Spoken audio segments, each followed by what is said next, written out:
So I've been rewatching The Sopranos with my dad because he's never seen the full show. And, if you've ever seen The Sopranos, from time to time somebody gets whacked, right?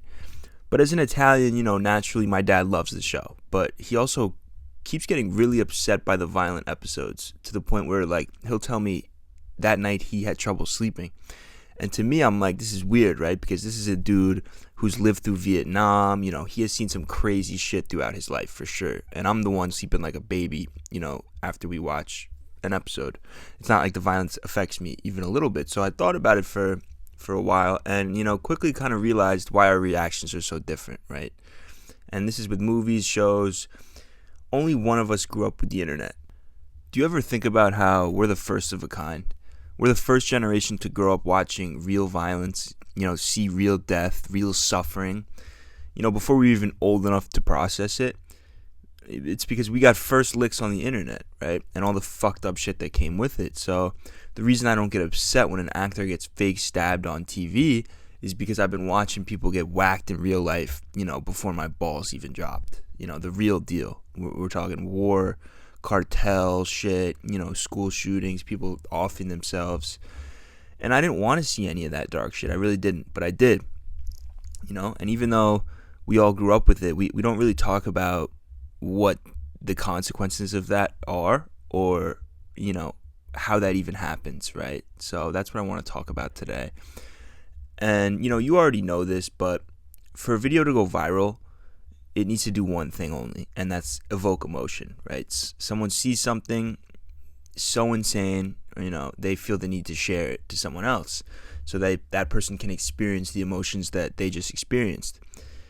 And, naturally the most jaw-dropping shit is what's going to spread the fastest. It's the nature of, not only the internet, but human behavior. And I'm definitely have been guilty of this myself, I would see some insane shit somewhere and I'm going to send it to my friends just to have someone to unpack it with, you know what I mean?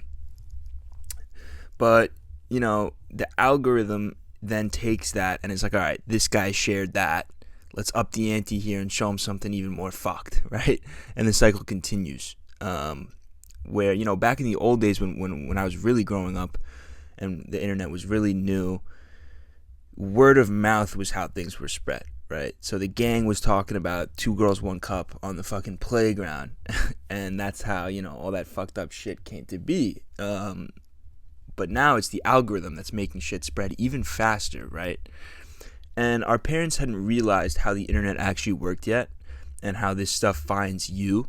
You know what I mean? It's not like it just lives in some dark corner of the internet that we can just avoid. You know what I mean? So my guess is that they didn't realize that because how would they? It was so new, right? They were more concerned about Modern Warfare 2. I'll never forget my parents took away Modern Warfare 2 from me after some bozo wrote an article in the New York Times, about how it's making kids become school shooters. And, looking back, I mean, I kind of get it.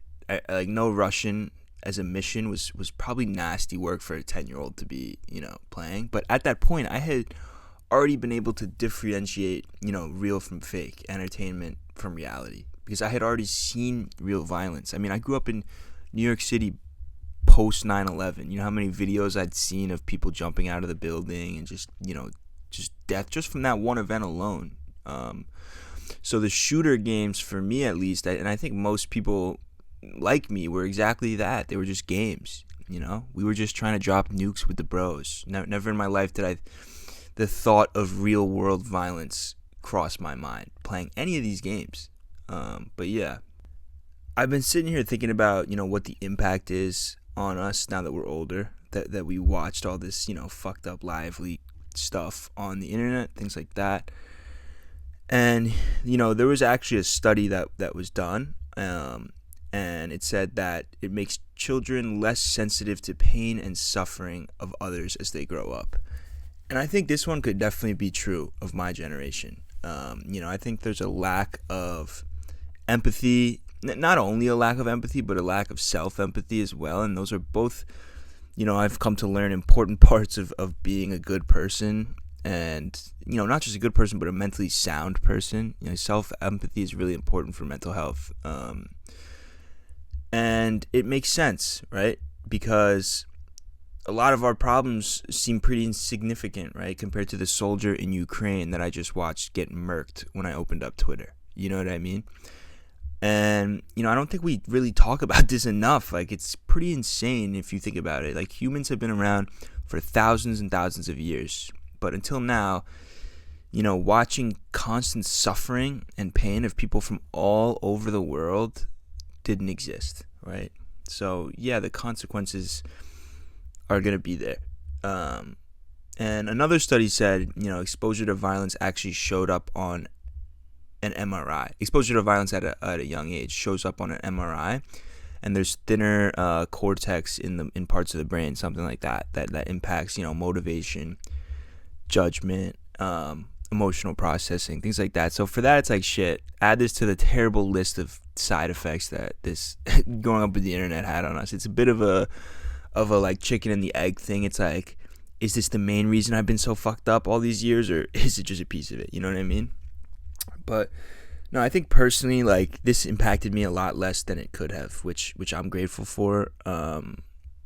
I'd say, thinking about it, I guess it made me a little number than I probably would have been had I grown up without the internet, and recently, I'm grateful to say I've felt a lot more plugged into life. But yeah, man, like, growing up, I think I was numb to both, good and bad shit, right? So good things would happen, I would feel nothing, and then something terrible would happen and I would really not feel anything. Kind of like a dissociated state, right? And I think, that makes a lot of sense, just growing up when we did, right? Kind of a plugged out type beat. And, not to lecture anyone, but meditation actually helped me a lot with this kind of feeling of being, plugged out. So, just saying, I'm not gonna say anything else, just look into it. That's all I'm saying, right?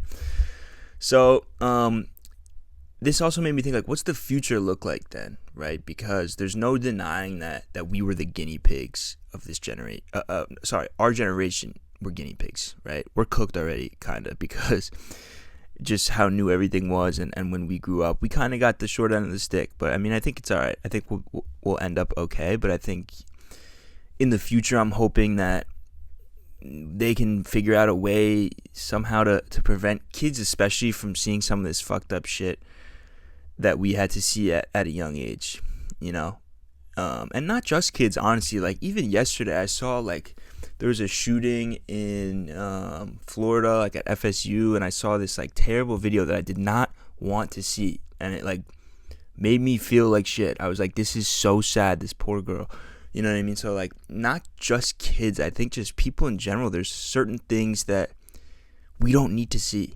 And I think a lot of responsibility should fall on the social networks themselves, because, like, it's not 2008 anymore, right? That's where this shit is getting spread, not, live leak and links. It's on networks, social networks. And I don't know if you guys remember when Instagram Reels first launched to, like, compete with TikTok. All the different social networks were trying to make their own TikTok, and I swear Instagram Reels should have been named, like, Death and Destruction, because every scroll when it first came out, I remember, was, like, more traumatizing than the next. And then I remember I noticed the same thing when Elon originally bought Twitter. All of a sudden, I'm seeing some of the craziest, most disturbing, real pain and death and suffering shit that I've ever seen, and I'm seeing it on a daily basis, right? And now I think both have since become properly moderated, but it shows what happens when things aren't moderated, and when you just let the internet run wild, without at least having people monitoring it. And I don't think, obviously there's a line here. I don't think this is restricting freedom of speech, though. I think it's protecting the brains of the younger generation, and shit, my generation too. Like I said, like, yeah, I may be an adult now, but that doesn't mean I want to see some of this shit. Like that shit I saw yesterday, it's like, doesn't make me feel good. And I don't know. There's some sickos who enjoy seeing this kind of shit. And I don't know, you guys need to go talk to someone, because that's definitely, probably a sign of something else being wrong. But I think the majority of people agree that this is not, this content is terrible. And It's not human to look at. It's not right. It shouldn't be on the internet. I don't care. I think this is the one thing where I'm like, we should restrict what's being put out when it's these tragic, and imagine the families of these people too, like having to see shit like that. I don't know. But like I said, I think we'll be all right. Right? We were the guinea pigs, so we'll take it on the chin. But hopefully, we can figure out a way to moving forward, not have this happen. But yeah, that's really it for me today. I know it's kind of a different type of video, but I just I don't know. I want to keep making videos that I'm passionate about, as opposed to just making videos that I think will do well. So I appreciate you guys watching. I'll talk to you later, and peace.